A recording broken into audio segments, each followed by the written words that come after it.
Sometimes athletes are famous in part because of their temperament. They promote themselves and their talent into the public consciousness and linger there forever in the public memory. Maybe that's why sometimes athletes who rely on talent alone can fly under the radar, getting their accolades, but lacking the staying power of others. Is it possible for one of the greatest players and coaches of all time to fall in this category? This is what you don't know about Basketball Hall of Famer Lenny Wilkens.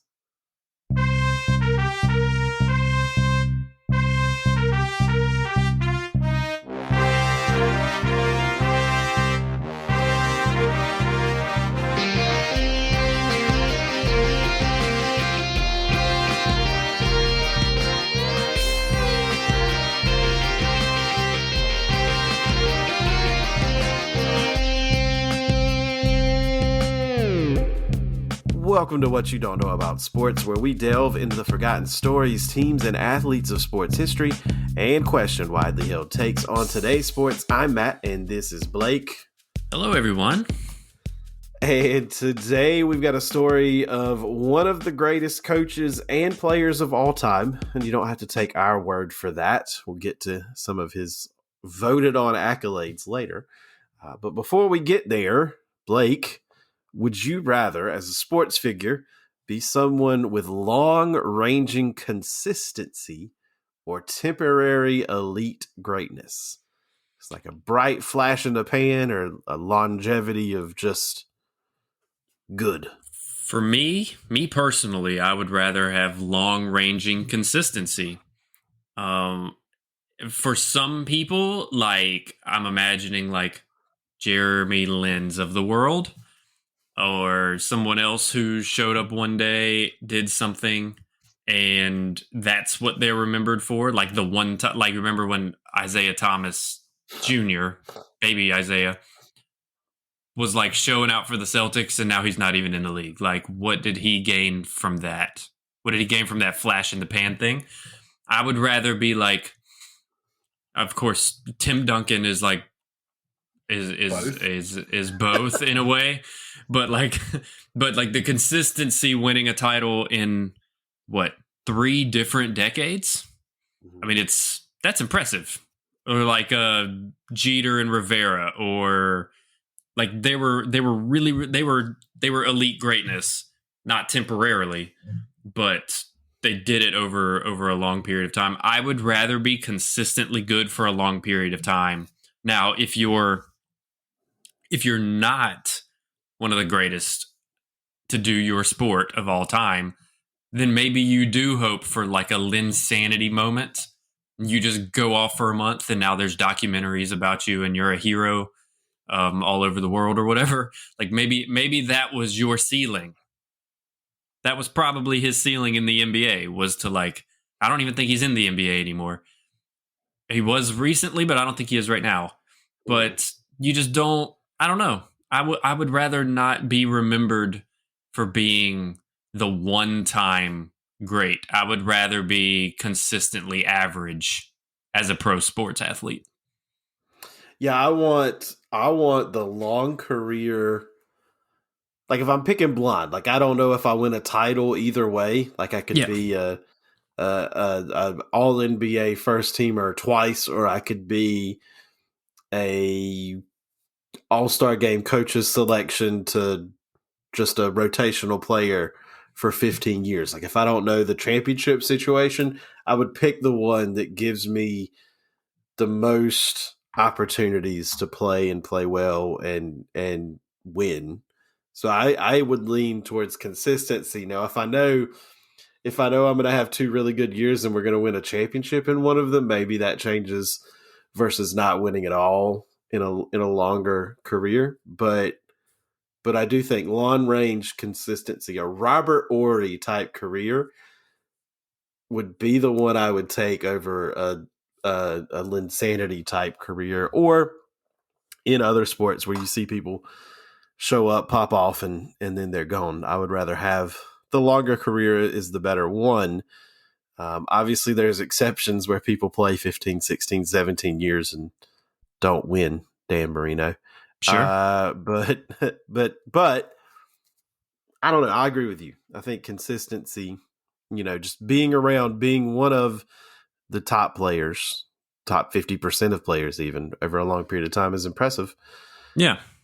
Especially if that's the thing that you like, that's your dream, right? You want to become a professional athlete, like let's say basketball, which is what this episode is going to be about. Say you grow up and basketball carries you through your youth and you get the opportunity to be a pro. I just don't foresee anyone picking the temporary elite greatness when basketball professionalism is the thing that you have strived your entire life to be. Like, do you think Jeremy Lin or Isaiah Thomas, baby Isaiah, would say, hey, I know I had that month, or I had that 6 months, or I had that season. I would take that over still being in the NBA today. I don't see it. It's completely different way of thinking for me. But I wouldn't. I don't think I would ever make that decision consciously. Of course, like if they knew, they may have done things differently. Of course, but yeah, the consistency in anything I think is more important. Yeah, we're in agreement. We're not supposed to do that. This is a sports show. We're supposed to. Oh, I missed that. Yell memo. at each other and force each other to take our glasses off and yell about putting them back on your face. Maybe that's why we haven't signed a 7-figure contract to do this yet. We got to yell at each other more. Yeah. We'll get to that. Right. To our story, Lenny Wilkens was born in Brooklyn, New York on October 28th of 1937. His father was African American, but his mother was white. Not that important in the grand scheme of things, but in his story, it kind of is. This is going to be the young version of the story, is the quintessential story we've told, I think, so many times on this show. He did not have the best of childhoods, which seems to be a prerequisite for athletic greatness. It's not funny that people are in that situation. It's just funny that has been a recurring theme throughout so many of our things. Yeah. His father died when he was just 5 years old, and left his 25-year-old mother to raise he and his 4 siblings on her own. And the neighborhood that he grew up in was not a very good neighborhood of Brooklyn. And he faced, from that standpoint, intense gang activities around him.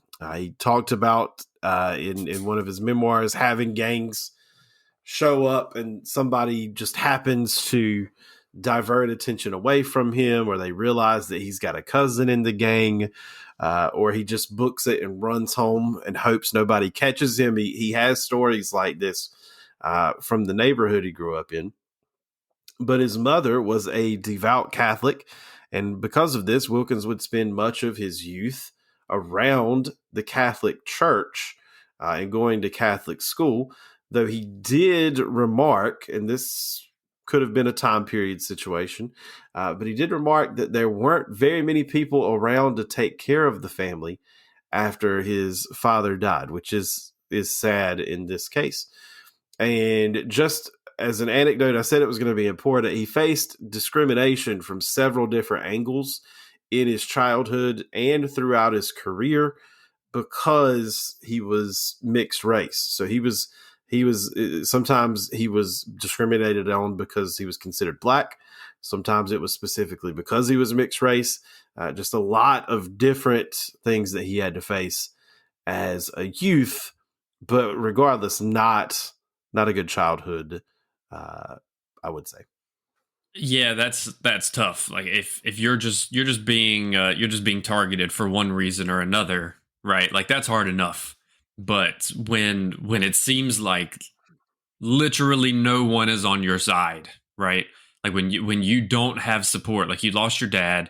Usually, sometimes you see these stories where like a church lifts people up or brings in a family, or another family brings in a kid in these times of dire straits. This didn't seem to happen. His mother was stuck with 5 kids on her own. She was part of the church, but he said that not many people were actually there helping. And he probably felt when he was a kid that no one liked him. Like for every reason that he was, people didn't like him for that. Like there was just somebody there always talking down about him. That's got to be tough for a kid, right? It's impressive knowing that we'll get to where he ended. Of course, you may already know, but it's impressive to know that he faced this much pressure as a young child and still ended up doing all the things that he ended up doing. Certainly, absolutely was. Yeah, he this kind of pressure kind of created the person, obviously, that he would be the rest of his life. Um, People described him as being quiet, kind of unassuming, measured in responses, mostly outwardly calm. There is a Sports Illustrated article that came out in 1995, around the time he was going to break. I'm going to spoil this part of the story for you. He was going to break the all-time wins record for coaches in the NBA. They profiled him, and the article starts with this bizarre story of him being the straight man in this play that was put on in Brooklyn every year. He would go back home and do it, and this one dude. I forget what the point of the play is, but this one dude would do all these crazy antics and try to get Lenny Wilkens to laugh or smile or break character. I think he was supposed to be watching a movie and ignoring this person was his role.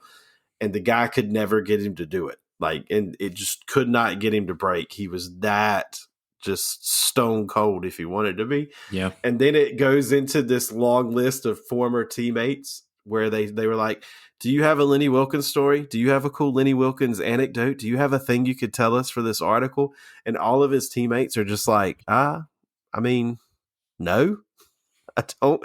One teammate said we got off the plane one day and his hair was out of place and he pushed it back down. And then he went back to being Lenny, because that's about all I can tell you. Like just all the time, even keel all the time. He eventually did find basketball as an outlet to kind of break that personality, but even then he struggled as a youth. He could not get time on the court playing in some church youth association games with that same Catholic church in his neighborhood. He got on the team, but was buried on the bench.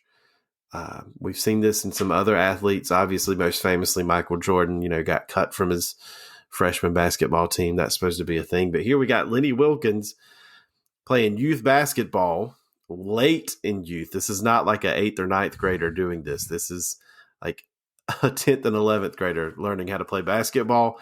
Because he was stuck on the bench, whenever he got in the game and got the ball, he shot from wherever he got the ball from. He's just going to heave it regardless. He's like, nobody trusts me with the ball, so if I ever get it, we're shooters got to shoot. Mm-hmm. And he eventually realizes that what he actually needs to do is gain everybody's trust. He's got to force them to trust him, and so he's going to do that by learning how to assist. So he's going to be a pass master, and he does that. By his senior year, he finds his way onto his high school basketball team. The very first year he played really organized athletics at school. The only time. And this led to his coach, the Reverend Thomas Mannion, writing a letter to the Providence College athletic director, specifically asking that Lenny Wilkens be given a scholarship to Providence to play basketball. This is a dude that only played, again, 1 year of high school basketball, but his coach, after he's gone through this transformation of learning how to pass the ball, learning to be selfless, learning to apply himself in that way to gain everybody's trust, he thinks so much of him that he's trying to call in a favor through the Catholic Church to get Lenny Wilkens into Providence. It was only after the head coach, Joe Mullaney at Providence, his father watched Wilkens play in a summer tournament that year. So the whole school year is over. He's just playing a summer league tournament. Then Lenny Wilkens gets the scholarship. So we've got two kind of flashpoints here. One, he did not play organized, scholastic basketball until his senior year because he was buried on the bench. That could have been it for the basketball career. And then Providence goes out on a limb and takes him after the season is over before they give him a scholarship. That also could have been kind of a flashpoint there, but both went Lenny's way and he makes it to college. And the word that comes to mind in both of those is persistence. Like you don't make it out of either one of those unless you're just a little bit hard-headed and just not willing to give up, right? Like how many people in the world have had those flashpoints and they just gave up. They just quit. Just didn't have the fight in them. What do kids say? Don't have that dog in them. He didn't have the dog in him. Well, apparently Lenny did, because he went from not playing at all, being buried on a bench in a church youth league, to playing, then transformed his play style from shooter's going to shoot to I'm going to pass the ball all the time. Then graduated from that school, but I don't know what his future would have been.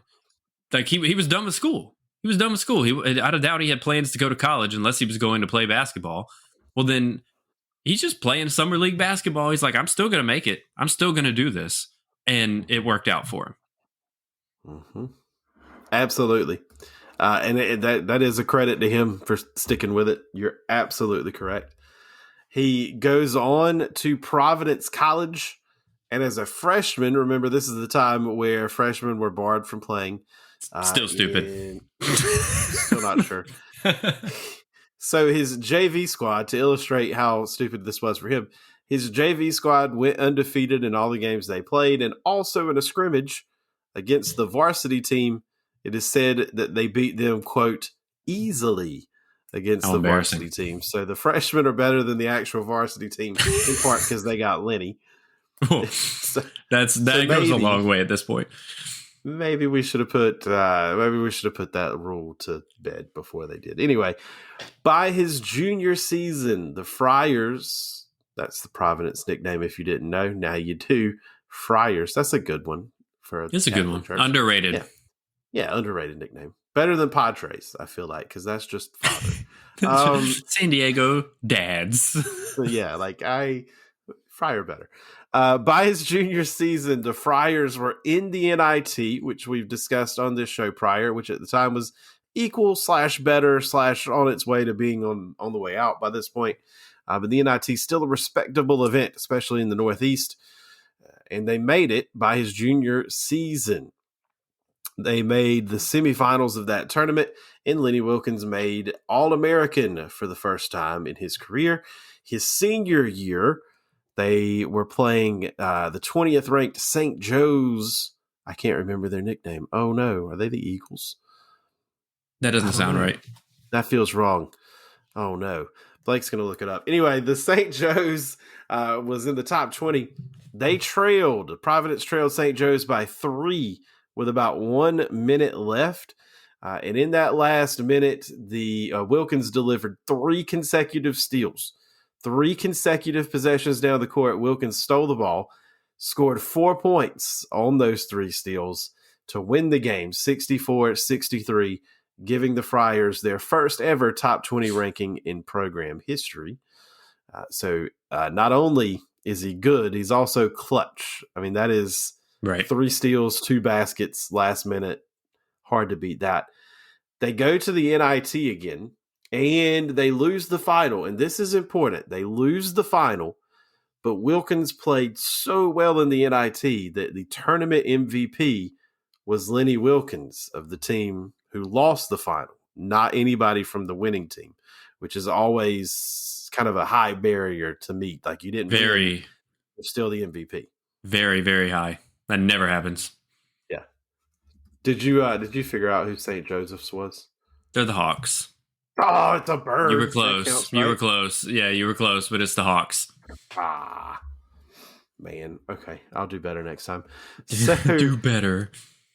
after the season, we've also discussed how they were kind of benefit games and some things like that existed during this time in college basketball. He was selected to the East-West All-Star Game, which was the most elite seniors in college basketball each year. He was the co-MVP of the game, where, again, he made a steal and a late basket to win the game for the East. He was told prior to this game that performance at the camp and the game itself would dictate who was going to make Team USA for the upcoming Olympics. Being a senior at the right time, this was a great opportunity for him.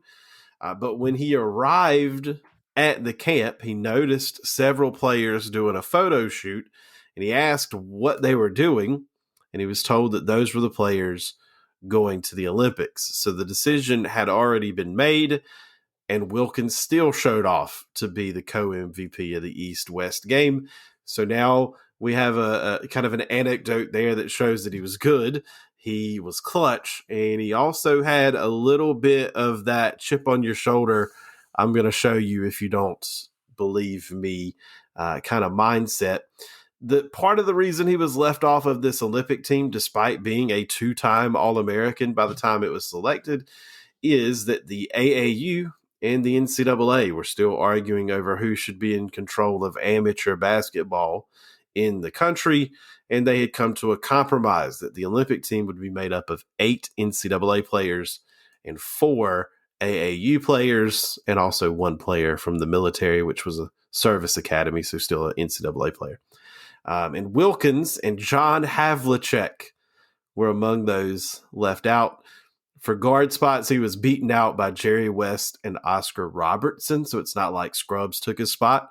But still, hard to say that a 2-time All-American should not be on Team USA. It's just one of these stupid little rules that like alter history forever. It's like, why were we being so dumb and having to compromise between 2 leagues who were having a swinging contest? It's like, let's just take the best players to the Olympics and win the freaking thing. Why are we being silly? Yes. Like these things happen all the time. Like, just stop being silly. That's all it is. Yep. Like, adults just need to be adults every once in a while. Like, why is that so hard? Yeah, there's no doubt that Havlicek or Wilkens were better than the 4 AAU players that were selected. I could tell you who they were, but it would do no good. You've not heard of them at home. So yeah, so you're right. I mean, we did not send the 12 best or 13 best players to that Olympics that year because we're picking AAU kids. But to be fair, they went undefeated. The team that did go didn't lose a game. But we need to go. That was the development of USA basketball versus the rest of the world at the time. Like, we could have sent 12 AAU players and probably won the freaking thing. So that part probably didn't matter. But it's us and the Soviet Union, and that's it. Like, so yeah. The one other thing though is that, again, this is Lenny Wilkens being really good, but being left out again, like left a little bit on the periphery of the basketball scene. As his college career ended, this story is going to be wild to you. As his college career ended, he was faced with a decision. 3 choices that Wilkens had. Choice 1 was to join the military. He'd always dreamed of flying, being a pilot. There's an option for him. Option 2 was to play basketball for a company that had offered him $9,500 a year to play and work for the company. This was still a thing at the time, especially in basketball.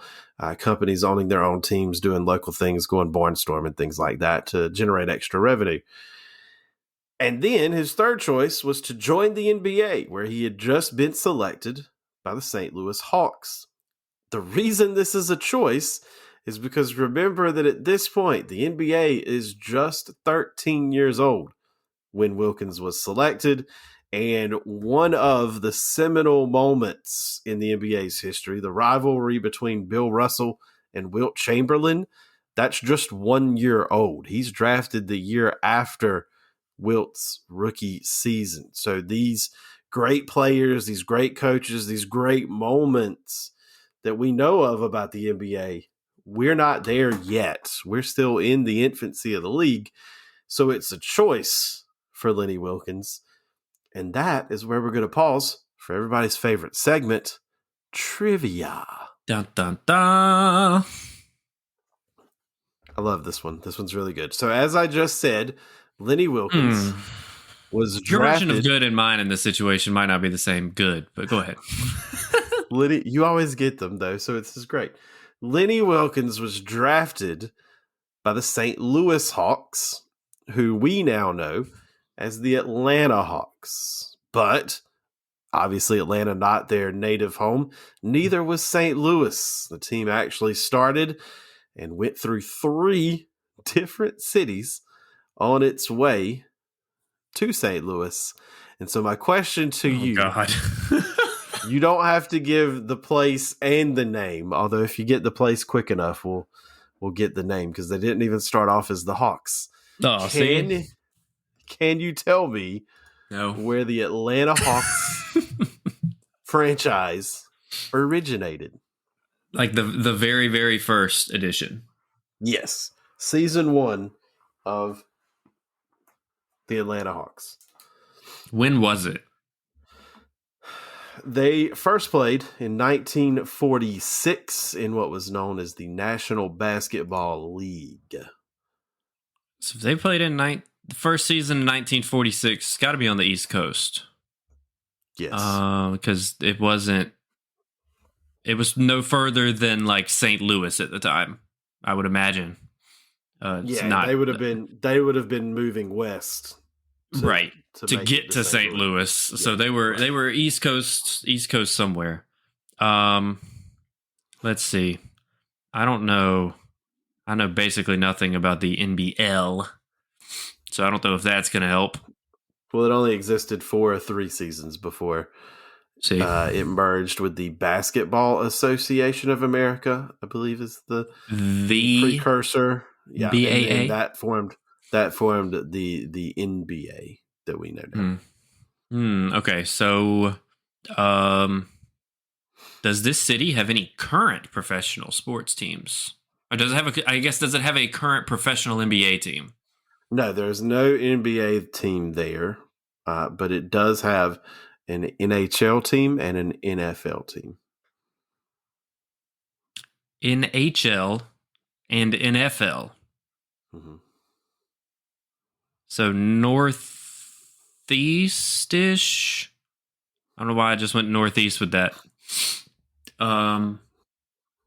Well, because along with not playing in the West, they didn't play in the South either. So no pro sports in the South before northeast the 50s or so. All right, let's see. What else could I ask? We're looking for the city, so because I don't know the mascot. Well, maybe the mascot will help. What was would you telling me the name of the mascot help? I think so. Yeah, I think you would nail it. Because of the name. Yeah, it's possible that you would not. Okay, then give it to me. What's the mascot of that first team? Would that be helpful? They were the Bisons. B. Northeast. B. No, I'm like going through all the states in my head. Okay, they weren't the Boston Bisons, were they? No. That sounds weird. Definitely not that. I know that there is a Bangor in Maine. They're not in Maine. Probably not in Maine. Buffalo? It is Buffalo. They were the Buffalo Bisons. And they started as the Buffalo Bisons. Mm-hmm. And when I say started as Buffalo Bisons, And they only spent 38 days Wait, 38 days? 38 days? Yeah, I did not know that they started as the Buffalo Bisons. I knew that they started as the Tri-Cities Blackhawks or Hawks. That sounds familiar. The Tri-Cities Hawks, which, by the way, were the buzzing metropolises of Moline, Rock Island in Illinois, and Davenport in Iowa. That was okay. That doesn't sound familiar at all. But the Tri-City, like the Tri-City for a sports team, sounds right. Yeah, the Tri-City Hawks were the original team after 38 days in Buffalo. They were there. But that counts. They were in Buffalo. Yes. Buffalo has. We talked about the Buffalo curse and how terrible the city is at keeping people. So that totally makes sense. Absolutely. They were the Tri-Cities Blackhawks / Tri-Cities Hawks for 5 seasons. I believe Bob Pettit, NBA Hall of Famer, was drafted while they were there. Then they moved to Milwaukee for 5 seasons to be the Milwaukee Hawks, and then to St. Louis, where we meet them. So where did the Milwaukee Bucks start? We're gonna go off on a tangent here. That's they were an expansion team in the 70s, I believe. So they were founded in 68, and they have been the Milwaukee Bucks ever since. Mm-hmm. So this was probably done right after this team left. Because all of minus the Milwaukee Braves, all of Milwaukee's teams were part of that expansion west. Some of them, like the Hawks and the Braves, jumped out there early and then left. Yeah, which is funny that 2 of Milwaukee's teams. These obviously went to St. Louis first, but 2 of Milwaukee's teams both ended up in Atlanta. I wonder. Sounds like a conspiracy. Everything goes to Atlanta. But yeah, there you go. Look, you nailed it. You were worried about it. That was the thing. I was like, what cities that could hold a sports team start with B? Yeah. And I don't know why Bangor, Maine came to my mind before Buffalo. Bangor ain't it. No. So back to our story here. Wilkens is going to choose to go to the Hawks after, in this story I've seen 2 different ways. One was that an executive in the NBA, actually a Knicks executive who was a friend, he asked to get him tickets. Another story says that Wilkens and one of his friends were both offered to go to the same company to work for, and the company was in Boston. So the friend said, hey, tell them you want to meet, but tell them you want to go to the NBA game. It was a finals game between the Celtics and the Hawks. Ooh. And Lenny Wilkens, to that point, had never seen a professional basketball game. They didn't have, a network TV package. And again, it was 13 years old and very, very regional. He'd never seen a game. So he took his friends up on the offer, went to hear the offer from the company while watching the St. Louis Hawks play. And he's quoted as saying, I thought I was better than their guards, so I thought, why not? He's like, watch this. I'm going to take their job.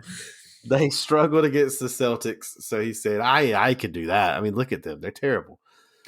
Well, they were in the finals, but they couldn't have been so bad, but geez. Not against the Celtics, though. Well, no. So by his 3rd season, he proved them right. Now, it takes till his 3rd season because his 1st season is his rookie season. And in the NBA at that time, with 8 teams being it, if you're a rookie, you're going to have to go through the paces. Nobody's handing you anything in an 8-team NBA as a rookie. But his 2nd season gets weird. It's cut short because he joins the military in between season 1 and 2. All told, does 18 months total in the military. Ends up being a 2nd lieutenant by the time he leaves. So his 2nd season, he only plays the second half of the season, really the last quarter of the season, from January on at that time was the season ended in March. So he only played 2 months. But by his third season, he proves that he was right. I'm better than those dudes. And he becomes an all-star in his third season and regularly begins placing in the top 5 in assists. If you don't find him there, just scroll a little bit further down, and he's in the top 10 every single year in assists per game after this. He made his first All-Star game, as I said, in his third season, and then over the next 11 seasons would make 9 of those All-Star games. So regularly an All-Star game participant.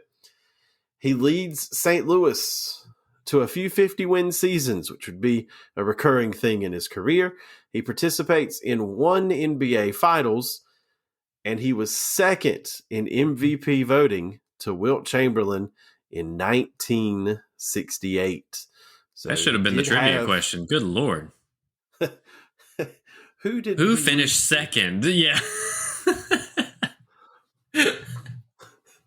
Jeez.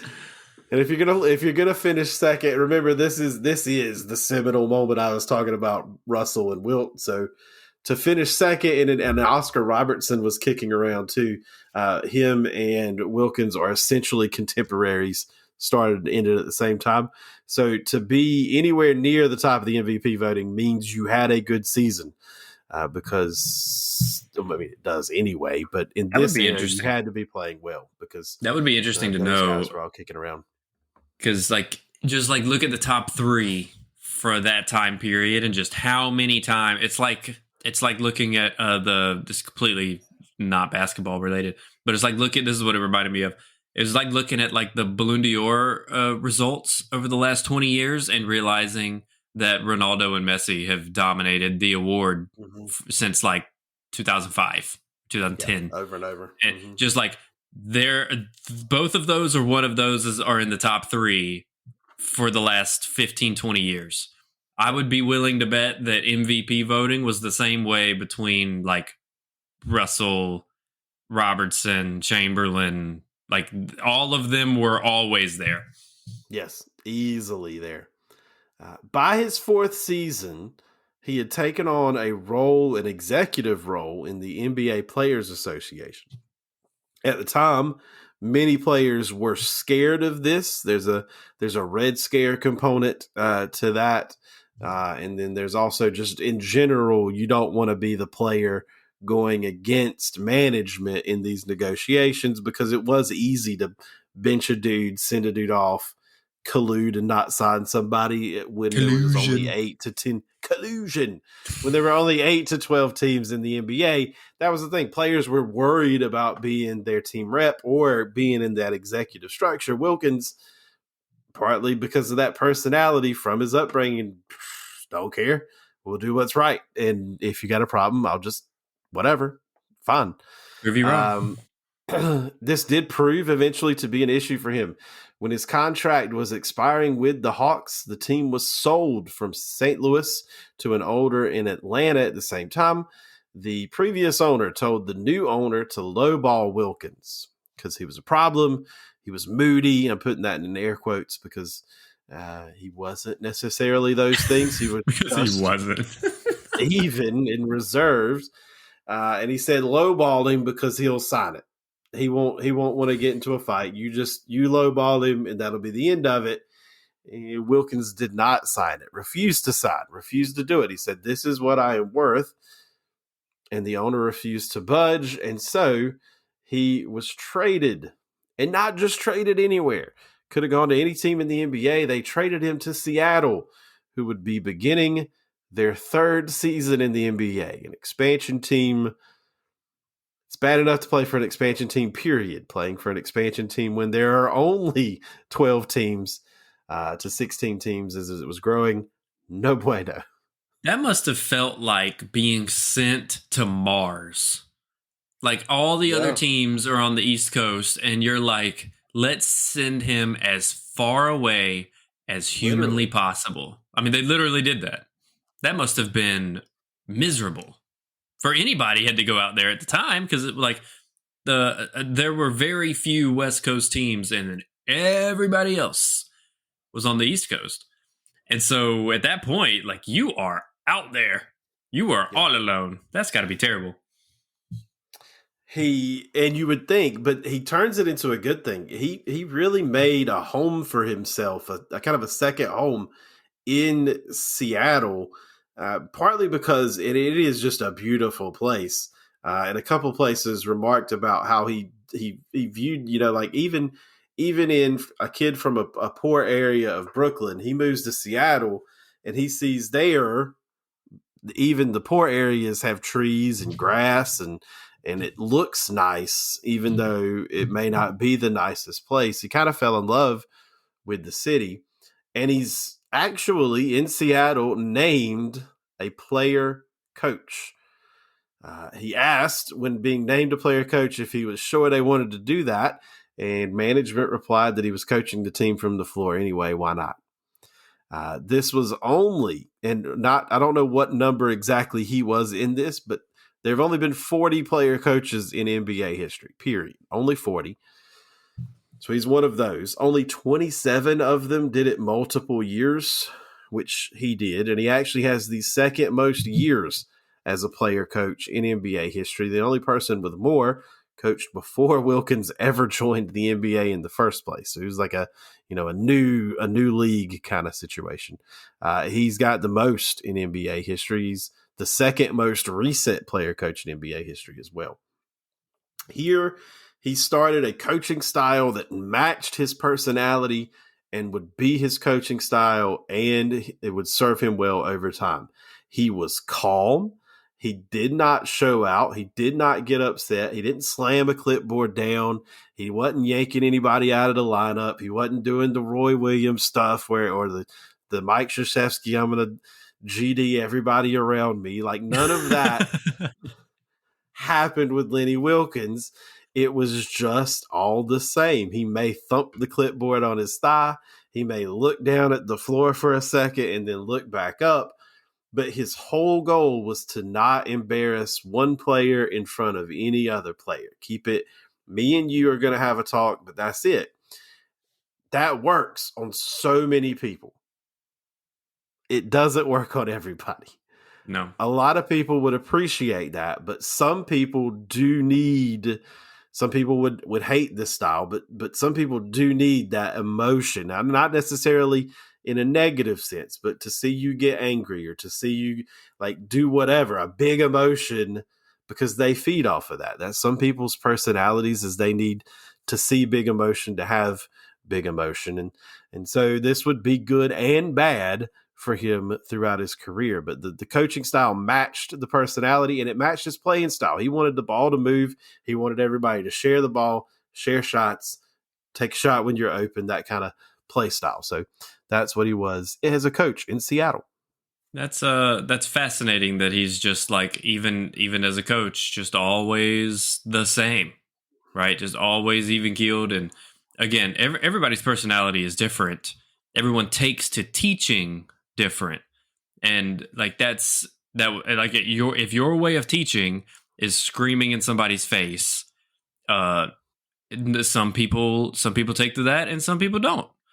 In professional sports, especially in pro sports, you're an adult yelling at other adults. You better be careful at who you're yelling at, because at the point that you're coaching in the NBA, that is the coaching style that probably works most often. Because when you're a college kid, like when you're Nick Saban, you can get in a kid's face and get away with that.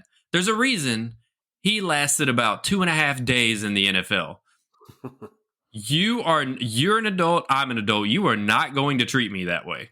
Like, I totally get that. And so I can, again, knowing that, it makes a whole lot of sense as to why he lasted in the NBA so long. And even as many teams as he coached for, he was just always wanted. Like, someone always wanted him until he said, I don't want to do this anymore. Like, he left on his own terms, because he was just always wanted as a coach because of that demeanor, probably.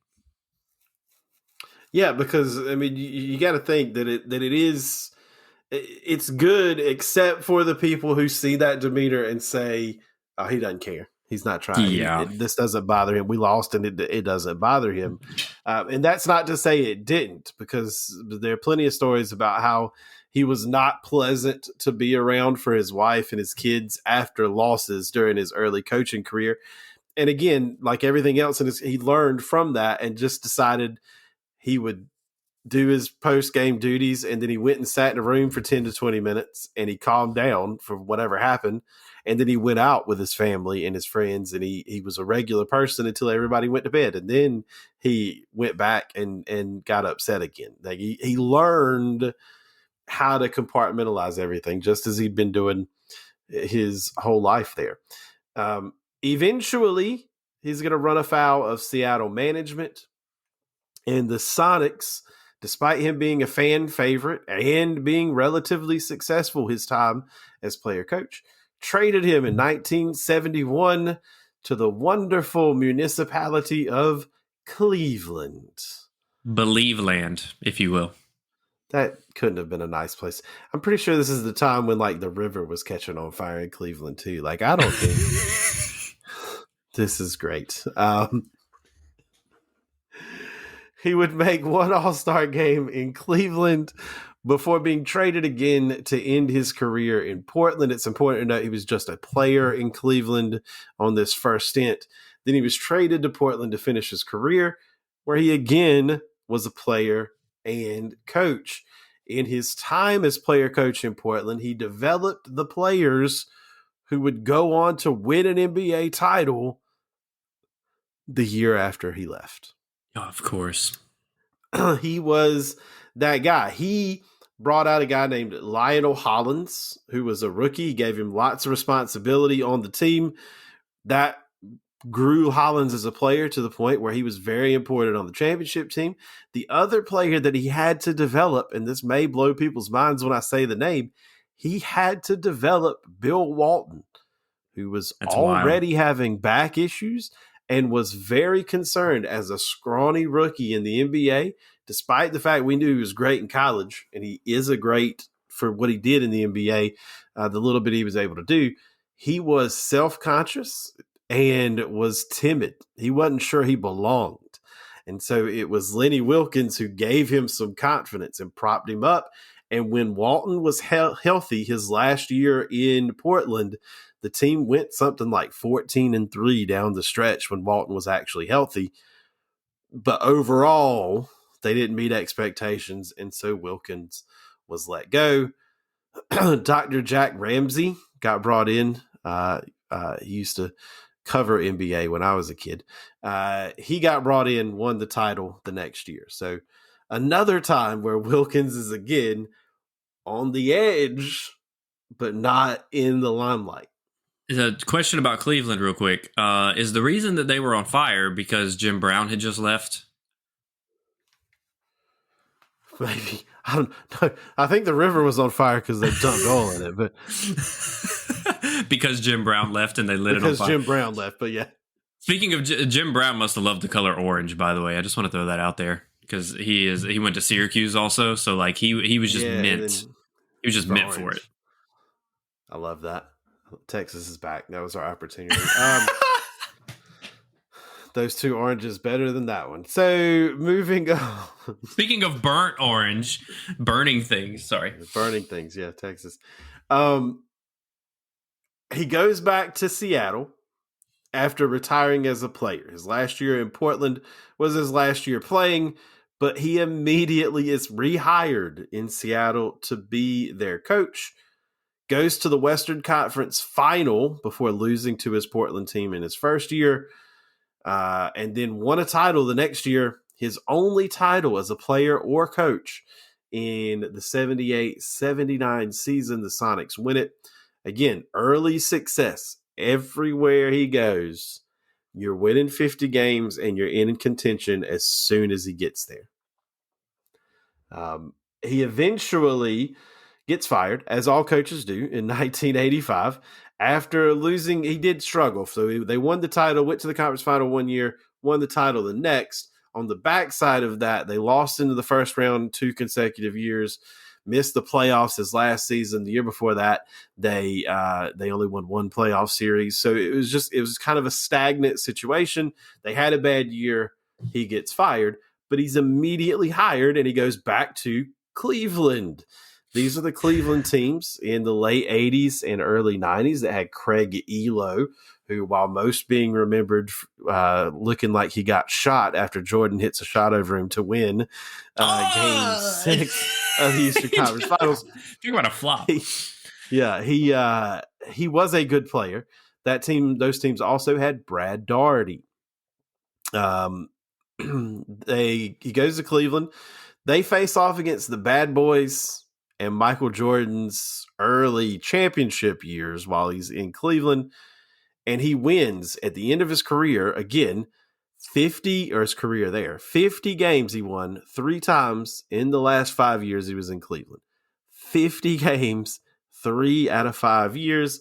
He made the Eastern Conference Final in 92, but he was dismissed after the 1993 season when they struggled.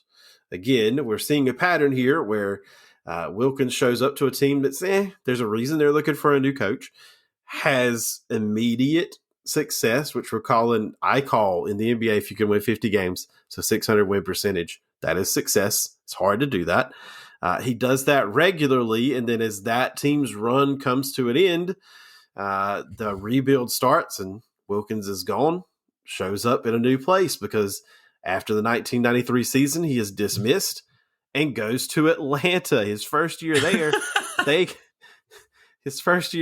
got Dominique Wilkins on the roster still. Mookie Blaylock is maybe one of the best defensive guards of all time. Doesn't get a lot of look, but he was on those rosters. And Michael Jordan is out of the league. So this is when everybody has their opportunity, just not quite good enough for the Hawks because one year they lose when the Pacers go to the finals. The next year they lose when the Magic go to the finals. And so they're on the losing end of that. But in his time there, they go to 6 straight playoffs. He has a 600 winning percentage 4 times. We're going to use the winning percentage there because that 1999 season was a lockout shortened season. Nobody won 50 games. But he did win 31, which was the equivalent of a 600 winning percentage, and was fired in 2000 after a terrible season. But the year before that were 3 600 winning percentage seasons, 3 straight. Here's an illustration of why that happened. The Hawks in 1998 had Dikembe Mutombo at the height of his finger-wagging powers. They had Steve Smith looking like a Jordan clone, taking lots of mid-range shots and with a better 3-point percentage. They had a surprisingly serviceable Christian Laettner. Everybody talks about him sucking in the NBA, but he really didn't. He just wasn't great.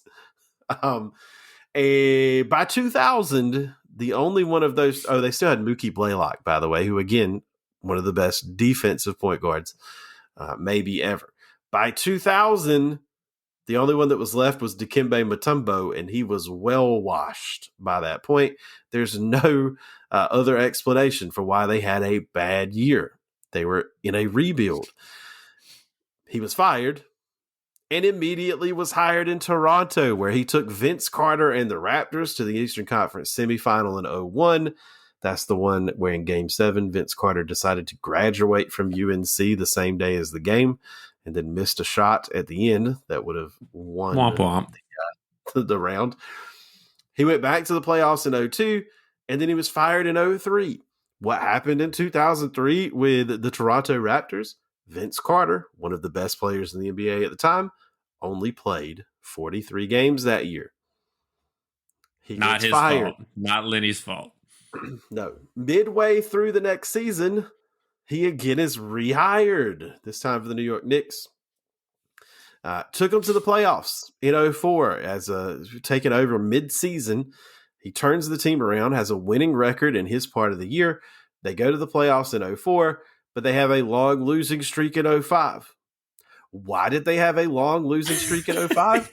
Well, Isaiah Thomas was running the team, and if you remember those years of the New York Knicks, it was a absolute catastrophe in Terrible. everything. And this led eventually, whether it was the chaos around him or it was like 9 out of 10 games at one point they had lost, he decides, as you said, he decides in his own way, I'm going to resign in the middle of the year. We're done here. And in the middle of 05, he resigned. It's the first time in his career he did not make it to the end of the season. Even in those bad years that like wound up costing him his job in each spot, he made it to the end. Nobody ever fired him mid-season. He resigned in his last job. Impressive. I mean, you cannot understate the job that he does when he shows up to your team. I think his longest tenure was in Atlanta, or it was close to his longest tenure in Atlanta, and that's where I remember. Where I remember, because that's when I was a kid. Him coaching Dikembe with his finger wagging and stuff, and so it is impressive that you can just show up to places like that who had minimal success, and if not for things outside of your control, like he was doing. I tell my kids sometimes to control what you can control. Don't worry about it. Don't worry about anything else. Just do your job, kind of deal. And if he was doing that, like it seems like he pretty much did as much as he could within his power, and he's a top 10 coach in NBA history, regardless of like his win percentage isn't up there, but he's up there in wins, total wins, and it's because he did it for so long, and he did it for so long because he was good at it. Okay, just win percentages and everything. But you've got some additionals, but I want to pose a question. You don't have to answer. This can be metaphorical. If he wasn't given, if he was given everything, if he was given playing time in the CYA league, if he was given a scholarship early, if he was given all these things, would he have ended up being as great as he was? I don't think so. Mm-hmm. Yeah, I don't think he would have been. The personality is a lot of what made him great, and the personality is built. Everybody's personality is built on those moments that shape you, and the moments that shaped him into that calm, even-keeled, handle every situation more or less the right way kind of person that isn't going to let anything bother him, and that's what made him successful. So no, I mean it's one of those weird things where if this was a movie, you'd be pulling for him to win something, yeah, right? But it just never works out that way, but the reason he's in those positions in the first place is because it never works out that way. So that's an interesting question. I do have a couple of postmortems here. The 2005 season where he resigned was the NBA's 58th. Between playing and coaching, Lenny Wilkens had been a part of 45 of those seasons consecutively. The only break being to play or to be in the military his second playing year, and not having a job at the start of the 04 season when he took over at the Knicks. That's it. And that's still the majority of the NBA's life. Like 45 years, the NBA is the NBA. Yeah, to this day, the NBA is not 90 years old. So he has still been a part of the majority of the NBA to this point. Yes. When he retired as a player, he was second time all time in assists. He was only behind Oscar Robertson. Now, he was well behind Oscar Robertson. that dude's great. But he was second all time in assists when he retired. He's still 16th all time. Even in an age where assists are on the rise because of ball movement and quick three-point shots, still 16th. In 1995, he passed Red Auerbach for most wins by a coach. He became the first coach with 1,000 wins, and he's still third all-time in wins, only passed by Don Nelson and Greg Popovich. In the NBA's 50th season, he was named one of the 50 greatest players of all time, already an accomplishment, but he was also named one of the 10 greatest coaches of all time, which meant a couple of years ago for NBA 75, he was also on the 75 greatest players list and 15 greatest coaches list. He is the only person to be on both lists. greatest players, and greatest coaches. Only one. That's tough. That's tough. He was only the second player and coach to be inducted into the Hall of Fame in both roles.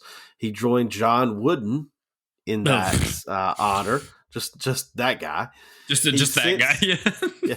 He's since been joined by Bill Sharman, Tom Heinsohn, and Bill Russell in having that honor.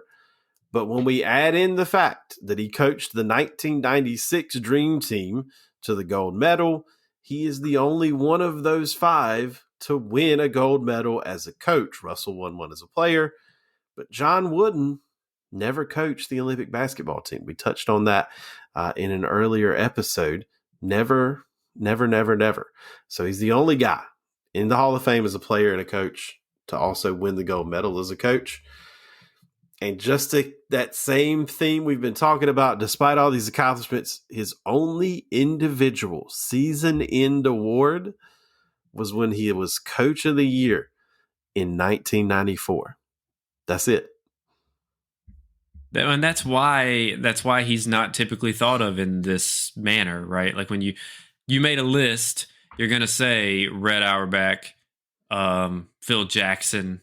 You're gonna say the more obvious people who won the most rings, and it's kind of like the who's the greatest player of all time. Well, is it the guy who has a perfect record in the finals, or is it the guy who went to the most finals, or is it the guy who won the most games? It's all subjective, right? But the default is winning championships anywhere, and so that's why you're not going to necessarily think of him, even though he's really high up on the wins list, which is how we came across him and realized how ridiculous his career had been and wanted to talk about him. So pretty rare air up there where he is.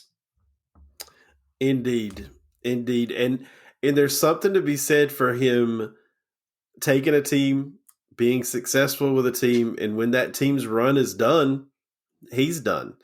It's not by choice. He gets fired, but there's something to be said for that. Knowing when to go and then being rehired immediately, right? He's not taking a year off. Nobody's being like, oh, we got to see if he can redeem. Nah, dude gets fired. Somebody's there to take him up because we need Lenny Wilkens, right? So yeah, that's a testament to him as well.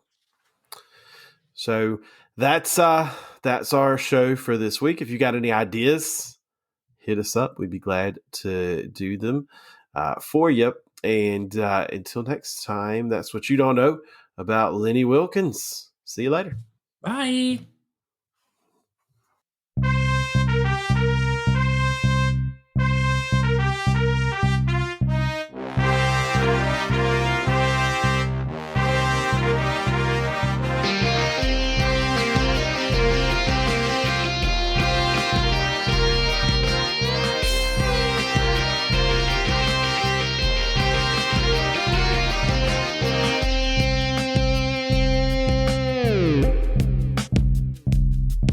Thank you for listening to this episode of What You Don't Know About Sports. If you enjoyed what you heard today, please leave us a review, 5 stars only please, and hit that subscribe button wherever you listen.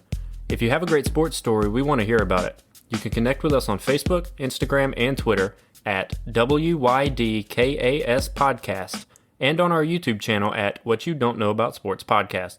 All episodes are written, recorded, and edited by us. Stay tuned for the next episode.